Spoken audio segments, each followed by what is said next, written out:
If you just started with your content creation journey or are feeling stuck in it, first of all, I hear you, we're in it together.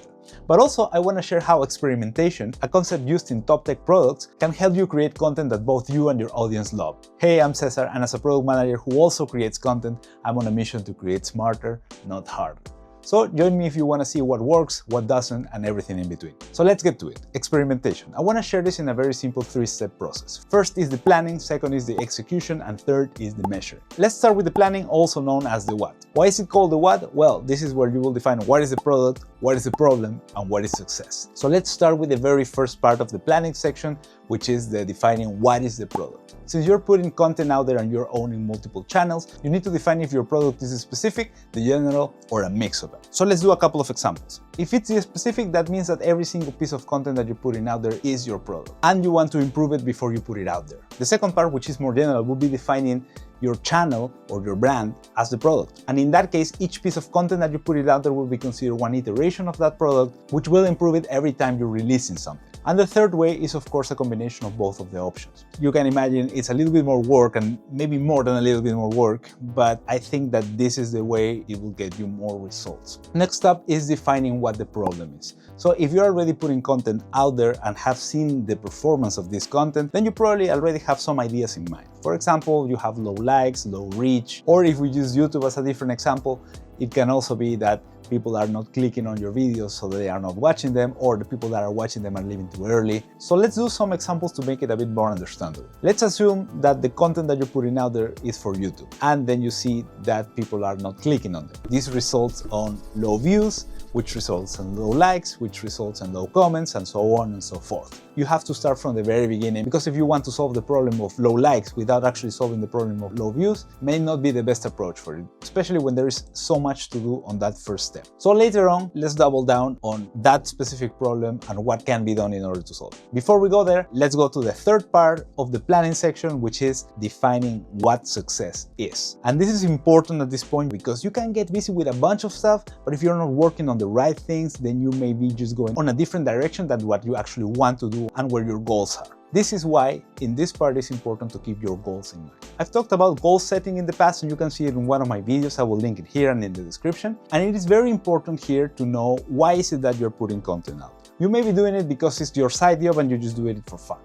You may be doing it because you want it to become your main job. Everybody's different, so you will approach it in a different way that I approach it. In this part of the process, it is also good to sit down and then have a look at what else is out there, especially people that you may assume that have similar goals as you. This is not necessarily for comparison purposes, but actually to know and to try to identify which problems you have they already solved. Here, as I said before, you need to work smarter, not harder. And once that's done, you can go to the next part, which is the execution. And it is in this part that I want to continue with the example that I started a few moments ago. So to structure it a little bit, the problem is more or less, I have a YouTube channel and I have low views. What do I do? Well, in this case, you need to first start hypothesizing or trying to brainstorm a little bit of what are the things that cause low views. So first of all, it can be that people are not even clicking on the video when they see it on screen. And the second one is that it can also be that people are leaving your video before it even counts as a view. So you need to approach it in those two ways. So let's start with the first one. So let's assume that people are not even clicking on the video, which means that you don't even get the chance to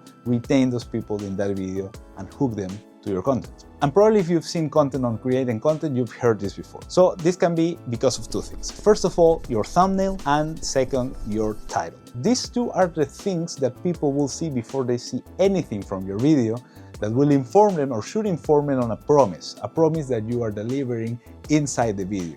If this promise is not good enough, then they will not click it. This also, on top of the promise, needs to compete with the grid of millions of other videos that are around yours on the website, and means that it needs to pop up. So keep in mind also that it is in this part where you need to add the ethics to it, because you need to not clickbait people. It may be tempting, but the reason that you shouldn't do it is because once they click on that video and then notice that you are not delivering on the promise, they will immediately go away, and most likely they will not return. So to the execution, what should be done in this case? If you know already that you want to improve on your title and your thumbnail. So what people recommend here is that every time that you're delivering on a new video, you need to do some sort of analysis of what types of videos that are similar are out there already and how they are performing under different titles. So let's say you're putting content out there that is related to photography. If that's the case, then first of all I would ask what's the title of your video. And if it's something, for example, how to improve your photography, that it's a good starting point for you to put it on the YouTube search bar, then organize the results by view count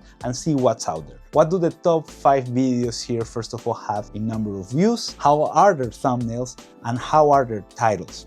This is important because you want to use this as inspiration. Don't copy, just use it as an inspiration, because in the end, if you just copy, then you will be kind of competing with them, and most likely people will default to bigger channels, especially when you don't necessarily have the audience to back you up. So this is not something that you should do just one time. Actually, you should repeat it multiple times, because as you see new titles, you will get new keywords, and use those new keywords to do new searches to look again for results with number of views, how the thumbnails are, and how the titles are. This is very good information that YouTube already has out there for you to inspire you how to create new content. Now on to the second hypothesis of why we're having the problem of low views is the low retention. So people are leaving before it actually registers as a view. This information is very easily available on YouTube, because every time you put in content out there, you will see a graph of when are people leaving your video or watching more. This is super useful because then you can know exactly at what moment are people going away. More often than not, people will leave in the beginning, but this decline shouldn't be that steep. So start there. Check the data, check if it's actually at that moment that people are leaving, and check what happened in that video or those videos that made people leave. Here, there are 2 things that I would recommend someone do. First, I already said before, and it's related to clickbait. So if you are clickbaiting people with your title and thumbnail, then that means that as soon as people realize that your video is not about the title and thumbnail, then they will immediately leave. The second reason may be that the audience is leaving because the hook is not that engaging. The hook is what you say in the first few seconds of the video that should confirm that the promise that you gave in the thumbnail and title is going to be what you're going to deliver on the video, and also a little bit on why is it that people should stay and listen to you saying whatever you are saying in that video. Something that really helps a lot with the hooks, of course, on top of actually watching a lot of the videos and knowing what is it that people do that work for them, is knowing a bit of storytelling. Storytelling in general, so storytelling for books, movies, series, YouTube videos, TikTok videos, Reels, whatever, follows a similar structure, a structure that actually works and that people are more or less expecting. This is in some cases called the hero's journey, and some other cases called slightly different,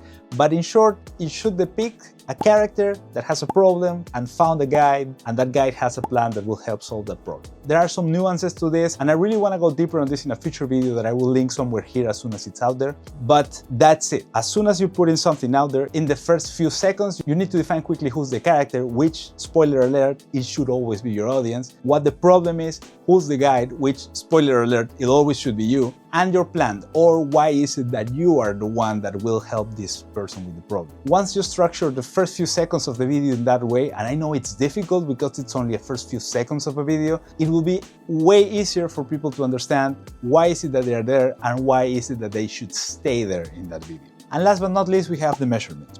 I divided this in 3 as well. First of all, the collection, second is the analysis, and third is the confirmation, or lack thereof. For the collection part, it's actually simpler than you would expect because many platforms, if not all, are already collecting data for you. So that is Instagram, YouTube for the example that we're using, but also some website platforms are doing it. So you actually don't have to do anything for this part, but you do need to know that this collected data exists. Why? Because you need to use it in the analysis part. And in the analysis part is where the thing can get a little bit tricky, because you do need to see the data and try to define what is it that's happening based on this so that you can go on to the next phase. So in the example that we saw, let's assume you took some action, you put it out there, and you iterated a couple times, and then you see the data and your new videos are now getting a better click-through rate. Why do I mention click-through rate? Because click-through rate is one of the pieces of analytics that YouTube gives you to pretty much tell you, out of the people that saw there is a video out there from you, what percentage of them actually clicked on that video and started watching. And that, of course, can decant on more views. So you need to check your click-through rate, you need to check your views, and you need to know if, based on what you define as success, you're actually making it, not making it, or getting closer to it, or at least in that direction. Why? Because after you try a couple things and then you see that you're towards the direction that you define as success, you need to double down on those. Again, and I cannot stress this enough, this is yet another moment in which you can check if what works is actually connected to your overall goals and your values. So check in with yourself, journal a little bit. I also have mentioned journal before in one of my videos. In short, be true to yourself and double down on what works for both your audience and yourself. Once that's done, actually you already did a little bit of the confirmation, because here the confirmation part is where you will define if something worked or it didn't. I already talked about if something actually worked, so doubling down on it. But what happens if it didn't work? Then what you need to do here is go back to the drawing board.